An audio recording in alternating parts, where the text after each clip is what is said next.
Assalamualaikum warahmatullahi wabarakatuh. Perkenalkan, nama saya Kesha Maulidia Rabani dengan NIM C1C0259095 dari Prodi S1 Akuntansi kelas R11.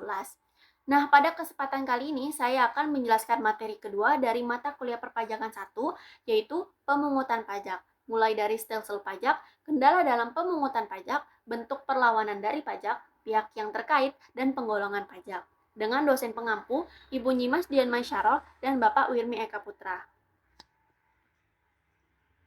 Sebelum masuk ke dalam materi stelsel pajak, kita akan mengulas balik materi sebelumnya, yaitu pengertian dari pajak.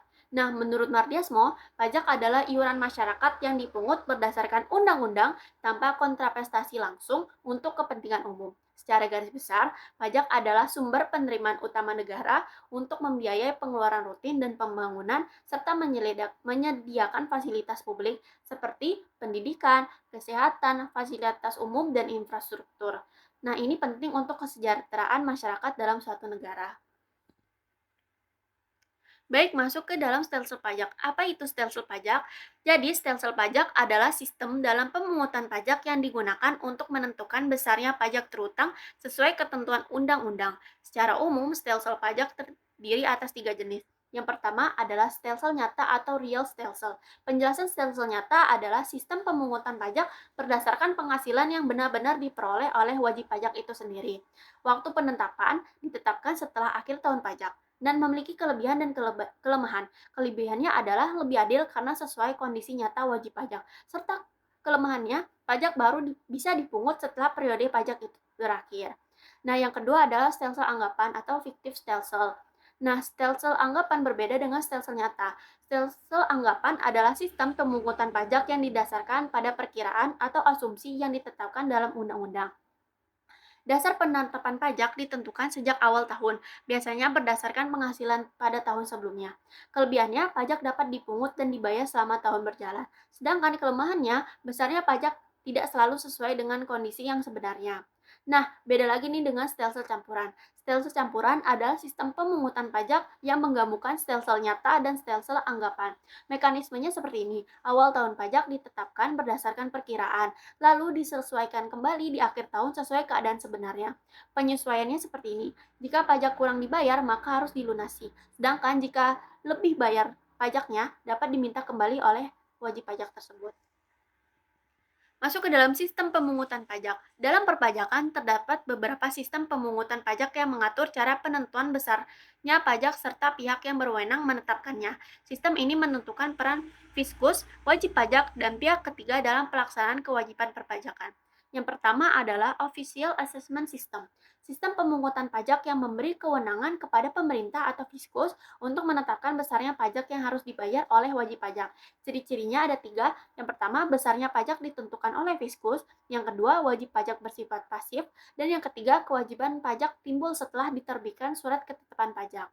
Yang kedua, self-assessment system, yaitu sistem pemungutan pajak yang memberi wewenang kepada wajib pajak untuk menghitung, membayar, dan melaporkan sendiri pajak terutang. Ciri-cirinya, pajak terutang ditentukan oleh wajib pajak berperan aktif dalam proses perpajakan, dan yang terakhir, fiskus hanya melakukan pengawasan.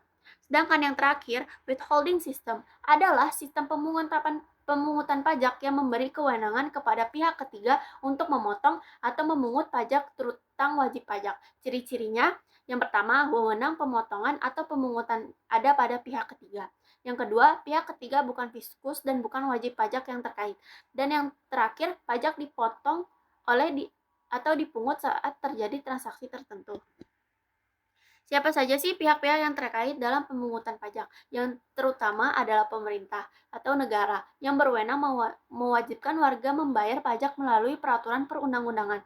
Yang kedua, badan atau lembaga usaha, baik milik negara maupun swasta yang menjalankan kegiatan ekonomi wajib membayar pajak sebagai kontribusi atas pendapatan atau keuntungan yang diperoleh untuk kepentingan masyarakat dan pembangunan negara. Dan yang terakhir, warga negara atau perorangan.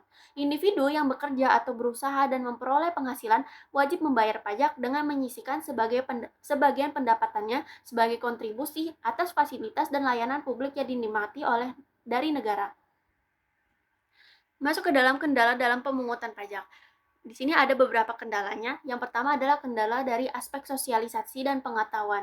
Sosialisasi perpajakan masih kurang.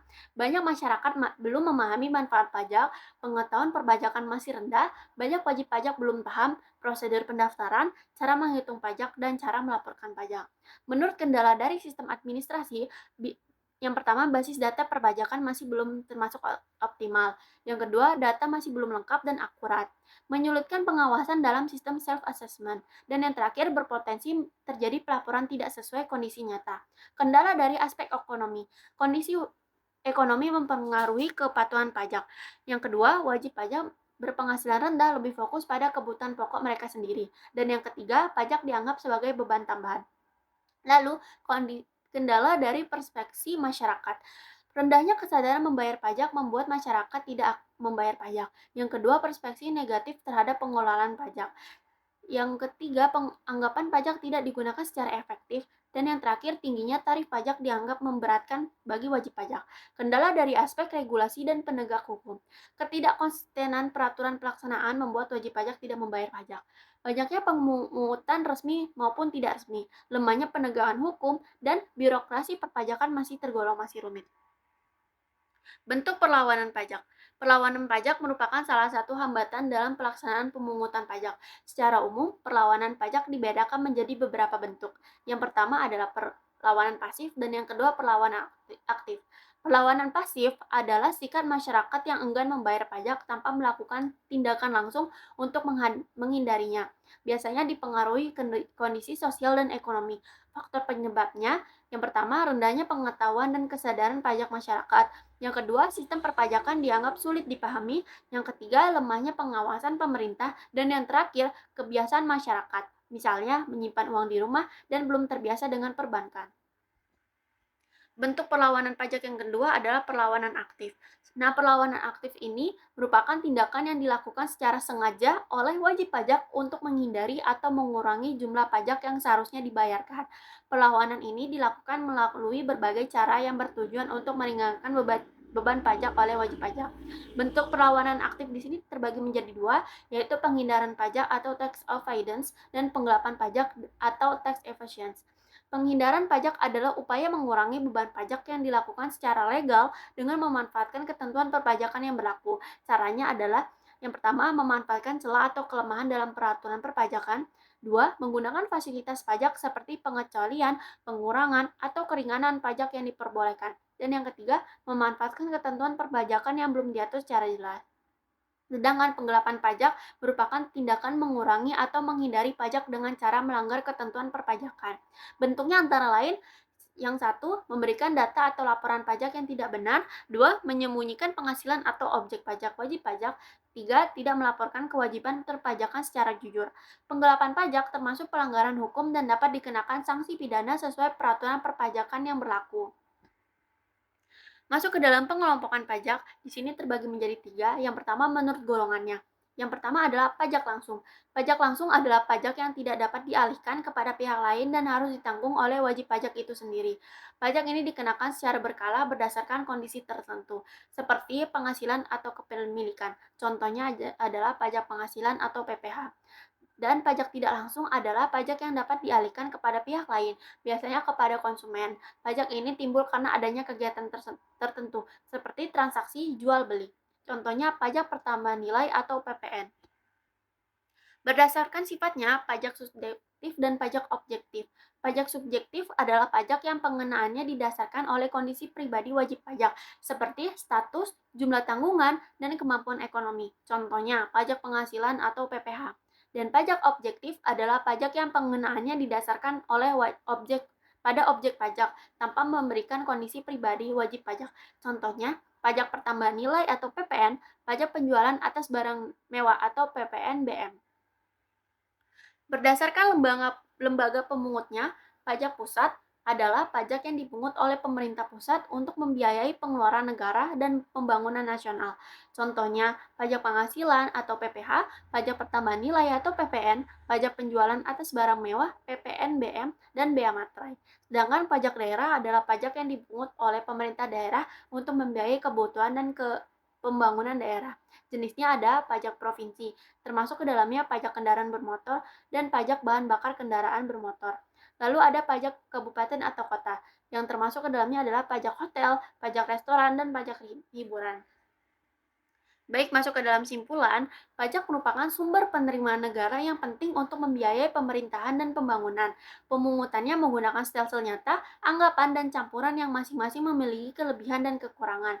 Dalam pelaksanaannya, pemungutan pajak menghadapi berbagai kendala, seperti rendahnya kesadaran masyarakat, keterbatasan administrasi, serta adanya perlawanan pajak, baik pasif maupun aktif. Sistem perpajakan melibatkan pemerintah, wajib pajak, dan pihak ketiga, serta memiliki penggolongan berdasarkan golongan, sifat, dan lembaga pemungutnya. Pemahaman perpajakan yang baik diperlukan untuk meningkatkan kepatuhan dan optimalisasi penerimaan negara. Baik, itu saja yang saya sampaikan. Mohon maaf atas kurangnya, dan semoga bermanfaat. Jangan lupa bayar pajak. Wassalamualaikum warahmatullahi wabarakatuh.